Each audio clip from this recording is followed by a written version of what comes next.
বিসমিল্লাহির রহমানির রহিম। আসসালামু আলাইকুম। দেশপ্রেমিক বাংলাদেশি যে যেখানে আছেন, বিশেষ করে বাংলাদেশে সংগ্রামরত ছাত্রছাত্রী এবং দেশপ্রেমিক বাংলাদেশিদের জন্য অত্যন্ত গুরুত্বপূর্ণ কিছু তথ্য নিয়ে আমি এলাম। আমি এইমাত্র খবর পেলাম যে বাংলাদেশ সশস্ত্র বাহিনী কারফিউ জারি করেছে। আমি দুটো বিষয়ে কথা বলবো, খুব মনোযোগ দিয়ে শুনবেন এবং যেভাবে সম্ভব এটা বাংলাদেশিদের মাঝখানে ছড়িয়ে দেবেন, বিশেষ করে ছাত্রীদের মাঝখানে।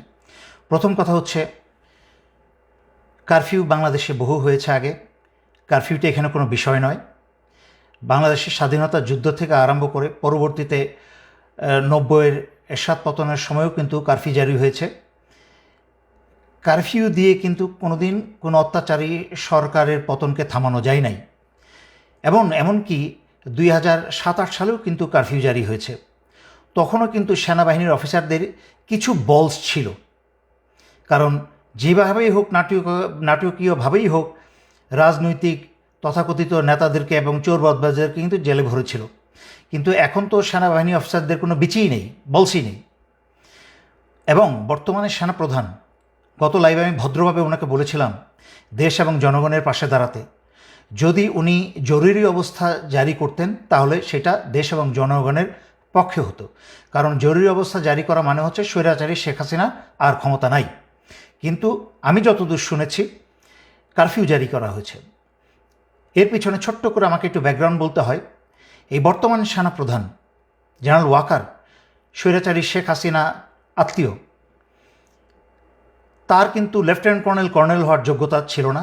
ওনার শ্বশুর সেনাপ্রধান হয়েছিলেন, সেই সুবাদে স্টাফ কলেজ করে এদিক ওদিক করে ওনাকে আমি অনেক অল্প বয়স থেকে, মানে মেজর অবস্থা থেকে ওনাকে আমি চিনি। সাদা মানুষ ছিলেন, তেমন কোনো ব্রেইনওয়ালা মানুষ না। কারফিউ দিয়ে বর্তমানের বাংলাদেশের ভয়ঙ্কর পরিস্থিতি থেকে দেশকে সামাল দেওয়ার মতো ক্ষমতা এবং যোগ্যতা কোনোটাই ওনার নাই। আমি অবাক হচ্ছি যে ওনার সেই যোগ্যতা না থাকতে পারে, কিন্তু বাংলাদেশের অন্যান্য ডিভিশন কমান্ডার এবং জেনারেল যারা আছেন তাদেরকে তো বেশিরভাগই আমি চিনি। ওনারা কী করছেন? ওনারা কি আঙুল চুষছেন? ওনাদের অনেকেই তো আমি জানি যে প্রফেশনাল মেরিট আছে, যোগ্যতা আছে। সাহসিকতা না থাকতে পারে। তারা তো এই সেনাপ্রধানকে বলতে পারতো যে আপনি জনগণের বিরুদ্ধে যাবেন না। কিন্তু যেই জিনিসটার আমি ভয় পাচ্ছিলাম সেটাই হলো। আমি জানতাম যে স্বৈরাচারী শেখ হাসিনার সর্বশেষ শয়তানি হবে দেশে একটা গৃহযুদ্ধ লাগিয়ে দিয়ে যেতে। সে পালানোর আগে দেশে একটা গৃহযুদ্ধ লাগিয়ে দিয়ে যাবে, এবং এই গৃহযুদ্ধে করবে কি, সশস্ত্র বাহিনীকে জনগণের শত্রু বানিয়ে দিয়ে যাবে। দেশে যেন জনগণ এবং সশস্ত্র বাহিনী ইউনিফর্ম এবং জনগণের মাঝখানে রক্তারক্তি হয়, এবং এই সুযোগে স্বৈরাচারী শেখ হাসিনা তার দলবল নিয়ে পালাতে পারে। তার চেয়েও ভয়ঙ্কর অবস্থা হচ্ছে যে আমি অত্যন্ত বিশ্বস্ত সূত্রে খবর পেলাম যে ভারতের বাংলাদেশে শতখানিকের উপরে কিলার ঢুকিয়েছে। ঠিক যেভাবে বিডিআর হত্যার সময় বাংলাদেশে প্রবেশ করানো হয়েছিল, সেইভাবে বাংলাদেশে রয়ের কিলারদেরকে প্রবেশ করানো হয়েছে। শুধুমাত্র বেছে বেছে শনাক্ত করে করে ছাত্র নেতাদের এবং অন্যান্য নেতাদেরকে তারা টার্গেট করে হত্যা করার জন্য, ছাত্রলীগ, যুবলীগ, পুলিশ এবং রয়ের সেই সব খুনি মিলে, যা হয়েছিল 2009 সালে বিডিআর হত্যার ঘটনায়। এবং আশ্চর্যজনক মিল পাবেন, 2009 সালে এই বর্তমান সেনাপ্রধান 46 ব্রিগেডে তখন তার পোস্টিং ছিল। তাকে আদেশ করা হয়েছিল বিডিআর 1 নম্বর গেটটাকে অস্ত্র লাগিয়ে গেটটাকে উড়িয়ে দেওয়া, যেন সেখান থেকে সেই গেটের মাধ্যমে সেনাবাহিনী ঢুকে অপারেশন চালিয়ে বিদ্রোহীদের দমন করতে পারে এবং সেনা অফিসারদেরকে উদ্ধার করতে পারে। কিন্তু যখন এই জেনারেল ওয়াকার তখন অস্ত্র তাক করা এবং নিশানা করা সব কিছু প্রস্তুত হয়ে গিয়েছিল, হঠাৎ করে একটা ফোন আসে। সেই ফোনটা আর কেউ না, অবসরপ্রাপ্ত জেনারেল তারেক সিদ্দিকীর কাছ থেকে সেই ফোনটা আসে। তাকে বলা হয় অস্ত্র গুটিয়ে নিয়ে সেনানিবাসে ফেরত যেতে। তখনই সে সেনাপ্রধান কারোর আদেশ শুনে নাই, সেনানী বাহিনীর কোনো আদেশ শুনে নাই।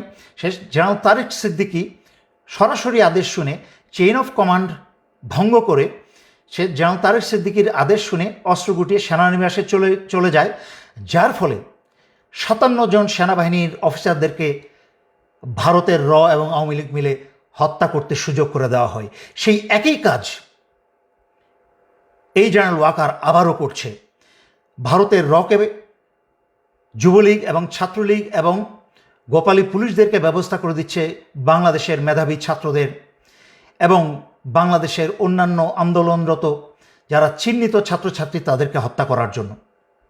আমি সেনাবাহিনীর সকল সদস্যের উদ্দেশ্যে বলছি, প্রথমেই সেনাবাহিনীর সদস্যের উদ্দেশ্যে বলছি, তারপরে বলবো জনগণের উদ্দেশ্যে। সেনাবাহিনীর সকল সদস্যের উদ্দেশ্যে বলছি, আপনারা দয়া করে ভুলেও এই ফাঁদে পা দিবেন না। আপনারা আদেশ অমান্য করুন, কারণ আপনাদেরকে সারা দুনিয়ার সামনে জনগণের শত্রু বানানো হচ্ছে। রয়ের কিলাররা বাংলাদেশ সেনাবাহিনীর ইউনিফর্ম পরে যেইভাবে বিডিআর হত্যার সময় ভারতের রয়ের কিলাররা বিডিআর ইউনিফর্ম পরে বাংলাদেশ সেনাবাহিনীর 57 জন অফিসার হত্যা করেছিল, ঠিক একইভাবে রয়ের কিলাররা বাংলাদেশ সেনাবাহিনীর ইউনিফর্ম পরে বাংলাদেশের ছাত্র জনতা হত্যা করবে। হাসিনা যেন এবং ভারত যেন তার দোষ বাংলাদেশ সশস্ত্র বাহিনীর উপর চাপাতে পারে। এর কারণ আমি অনেক লাইভে আগে ব্যাখ্যা করেছি। স্বৈরাচারী শেখ হাসিনা রাজনীতিতে এসেই ছিল তার বাবা এবং পরিবারের হত্যার প্রতিশোধ নিতে, এবং সংবাদ মাধ্যমে এবং জনগণের সামনে বহু মানুষকে সাক্ষী রেখে, বিবিসিকে সাক্ষী রেখে সে বলেছিল যে রাজনীতিতে ফিরেই এসেছে তার পরিবারের হত্যার প্রতিশোধ নিতে এবং সশস্ত্র বাহিনীকে, বিশেষ করে সেনাবাহিনীকে সে ধ্বংস করে ছাড়বে। তাই আমি আপনাদেরকে স্মরণ করিয়ে দিচ্ছি শয়তানের পথ থেকে দূরে ফিরে আসতে এবং নিজের বিবেককে কাজে লাগাতে, নিজের দেশের জনগণের উপরে নিজে তো দূরের কথা অন্য কাউকে অস্ত্র চালানোর সুযোগ দিবেন না। আপনারা কারফিউ থেকে জরুরি অবস্থায় ফিরে যান। সেনাপ্রধানকে প্রয়োজন আপনারা অস্ত্র ধরে বসেন। আপনারা কেউ এই কারফিউতে যাবেন না।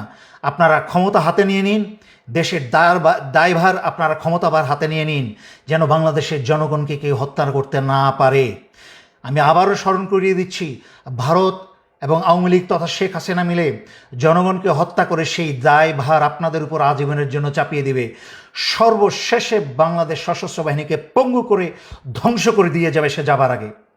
আর জনগণের উদ্দেশ্যে বলছি, আপনারা কারফিউ জারি করার পরে সংঘবদ্ধভাবে সবাই যার যার এলাকায় একটা শক্তিশালী অবস্থানে যাবেন। কোনো অপরিচিত মানুষকে আপনাদের মাঝখানে প্রবেশ করতে দিবেন না।